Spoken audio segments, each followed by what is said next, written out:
Magandang buhay sa lahat mga kagari. Mamasal ko tayo ngayon sa mangustin namin, no? Yung tanim ng tatay. Ito yan. Laki. Kanto. Kapipitas nito ng isang araw. Yun, nandun. May mga hinog na. Oh. Kapipitas lang may hinog uli. Yun, oh. Mabilis siya. Yun, tingnan natin. Ito, mahirap siyang makita dahil nakatago. Oh. Ito yung sakto lang sabi nila na dapat pinipitas kung itatravel mo. Para hindi siya magambol, mabulbog sa ibang salita. Yun, oh. Green pa siya. Mamaya baka mamitas tatay. Magkano ang kilo? 120 ngayon sa amin dito yung pakyawan. So i-retail yun, baka mga 150, 180, 200. May mga nalalaglag pa rin.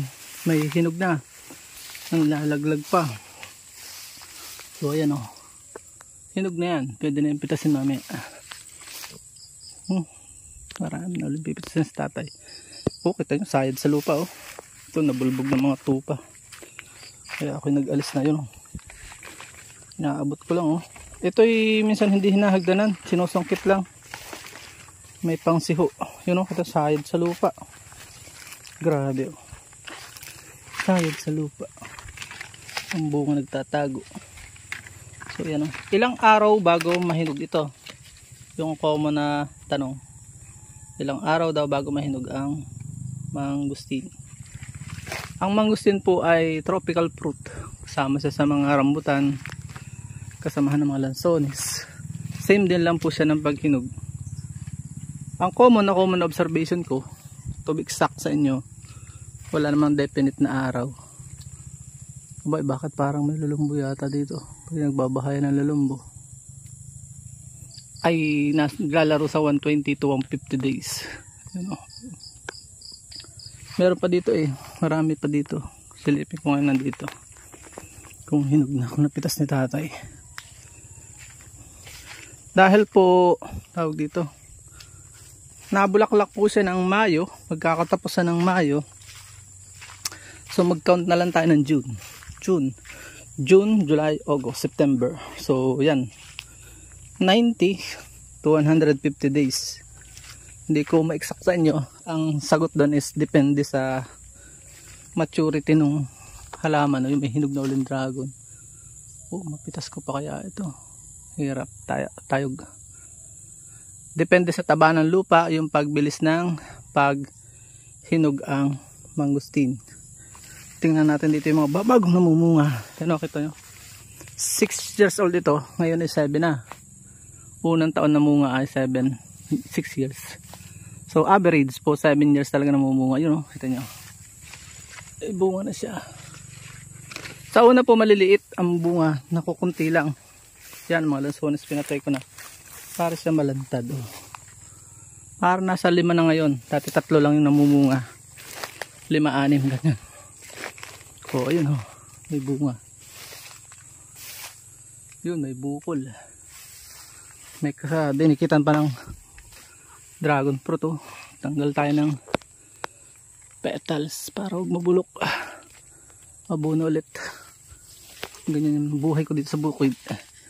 Tanggal ng petals. Ano. Mamimitas kami ngayon ni tatay sa bundok ng lansones naman. So yun po, oh. Kinakain ng daga. Ang mga tingnan natin to sa may bunga. By the way, bago po ako magtapos ay gusto kong i-alok sa inyo yung aking libro, ebook. Libro na talaga yun, hindi lang na printed. In a form of electronic, kaya ebook. Wala tayong pera pang gastos. Hindi sapat. Malaking gastos po ang publishing. So yun, binibenta ko lang siya ng 40 pesos. 5 years experience sa buhay YouTube industry. Kaya hindi mo na kailangang daanan yung failure ko kung ikaw ay matalino. Magiging matalino ka doon sa mga failure ko. Kaya ano pang hinihintay nyo? Bilhin na kayo. Nagtanda. So PM nyo lang po ako sa aking messenger account. Sasend ko po sa inyo yung yun, hinog na. May hinog ng isa. Andun sa gitna. Ang hirap pakita. Nasa ilalim ng mga dahon. Yun, oh. Yun, kita. Via downloadable link. Downloadable po yung link niya. Makukuha niyo siya. Okay, maghahakot pa ng lansones. So, ilan na ba nakita natin na may bunga? 3, 4. Ito pa, meron pa dito eh. Mababa ito. Ang bababa po mga ka-agri. Yan o. Ang baba niyan. Yun, sinog na.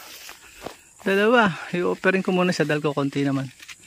Unang bunga eh. Unang sapit talaga. Hindi lang kultura. Hindi lang tradisyon. Talaga yan. Kultura ng Biblia. I-offer mo yung unang bunga. Pumitas ka ng sample. Hindi naman lahat pero pwede kang kumuha ng the best. Pero kung ilan ay talagang i-offer mo lahat. Ang ganda na po nung matanggalan ng lansones. Tinanggal ko po talaga yung lansones. Yun. Wala pang tatay ko kaya ako naghihintay. So bili lang po kayo. Yung unang bumili sa Rodel, binili niya ng 2019. Hindi ko alam hanggang ngayon kung bakit. Kadami-dami naman presyo eh. 2019 yung binigay niya. 40 pesos ko lang sinabi. Yung buhay niya nandun. Kaya siguro na challenge siya. Ito lang hanggang yung aking pasasalamat dahil malaking tulong sa amin yun. May cancer yung nanay ko. Dami namin gastusin. Nagamit namin sa mission yung pera. So yun po mayroong bumili din ng 500 pesos taga Manila.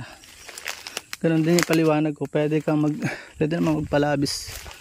Excuse me po. Bilhin mo sa baya. Batay sa iyong Ari, may bunga na din Yun, 2. Wala pang hinog. Ito naman ay hinahakot ko pang gatong ng tatay ko. Habang naghihintay ako, maghahakot muna ako. Pag nabulok pang gatong, nasisibakin niya yan.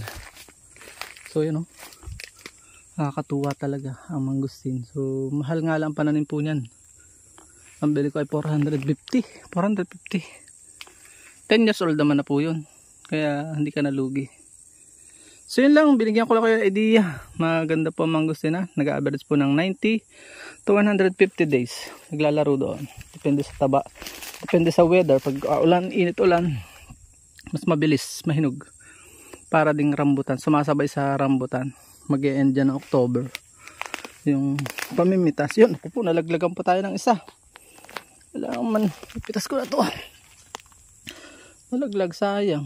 Pwede pa itong kainin. Titikman ko na lang po ito. Paalam and God bless. Please support all Filipino vloggers. Pakita po natin sa Budor Kakasalahing Pilipino. Nakatingin tayo ng isa. At dyan po nagtatapos ang munti natin vlog. Kung kayo pinapagpala at mahilig kayo sa ganitong klase mga upload, please consider subscribing and hitting the bell icon so that you'll get notification sa mga upcoming namin videos. Magkita-kits po tayo sa susunod natin mga vlog. Paalam and God bless. Bye bye po muna.